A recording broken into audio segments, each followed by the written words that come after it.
COMSOL Multiphysics, Lecture 1, Part 2, the structure of CA analysis. There are two modes in which you can run COMSOL within SolidWorks environment. The first mode is we add in the program and dock the whole COMSOL inside of SolidWorks environment. So what we did is we add in COMSOL software, and when we open the part file,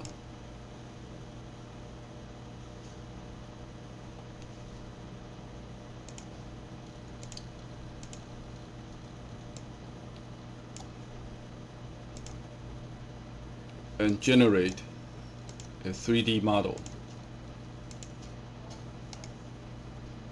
load the toolbar, and the first mode of running COMSOL inside SolidWorks is we open a new COMSOL model inside SolidWorks. So the COMSOL will dock inside SolidWorks. Another mode is not docking in SolidWorks environment.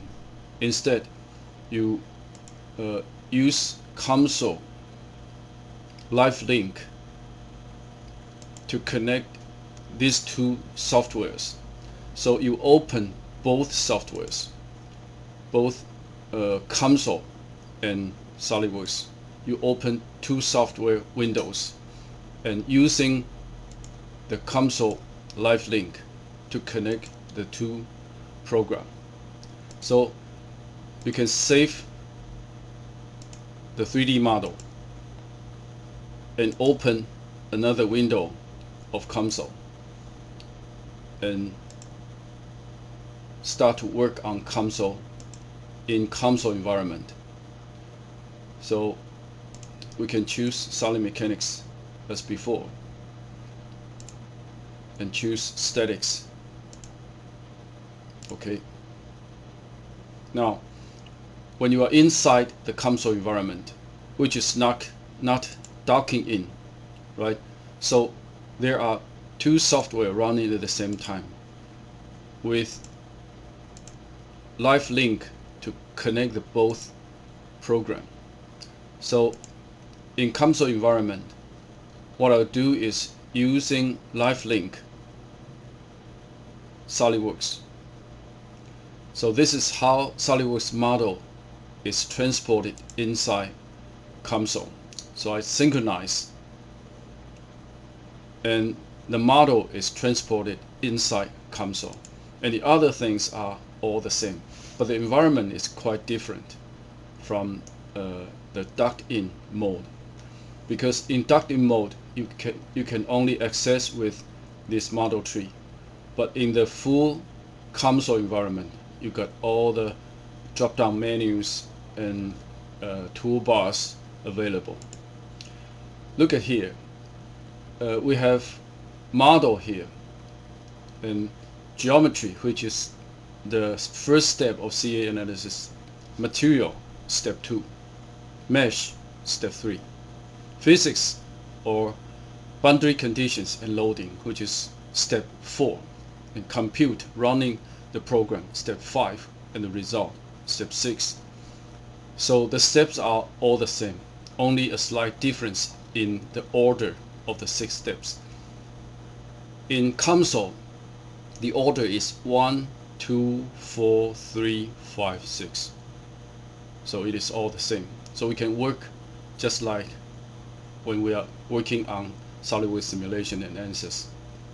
So we can, first of all, we can add a material. Adding material,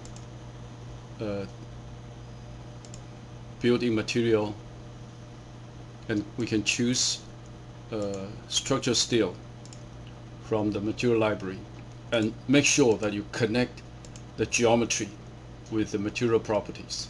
It is very important. Okay. The second one is meshing the geometry. We can choose a finer mesh and build all the mesh. And this is the third step. the fourth step is to define the boundary condition and loading.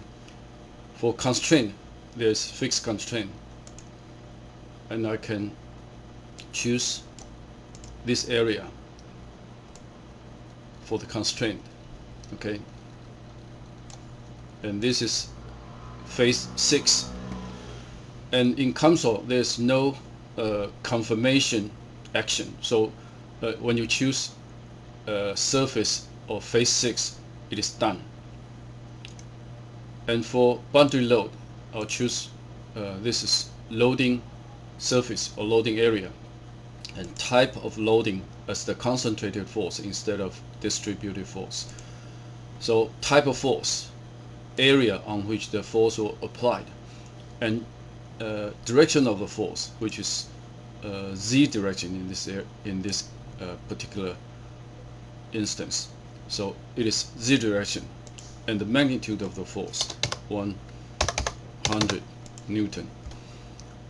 So again, for loading, there's type of load here, area on which the load will apply, and direction of the force and magnitude of the force. Okay, now we have finished defining the whole problem and finished with the 4 steps, and then we'll compute. We'll go ahead and implement step 5, and after implementation we get result, which is step 6, and we can work on all sorts of things inside. So this is the result, and it is stress. Again, we can generate a 3D plot group, or in the result here, in the result we can generate, or here the result, and we can generate 3D plot group. And in 3D plot group we can define surface plot, and in surface plot again we can define deflection, deformation. And now we get, because the default expression is the displacement, we can also change the entries here into, for example, strain and other results. But here we need displacement, so we define the surface as a displacement and deform shape. So this is the result. And in this lecture, part 2, we talk about different modes of running COMSOL inside SolidWorks, and this is by CAELiveLink instead of docking in. So this is the second mode we can run COMSOL with SolidWorks.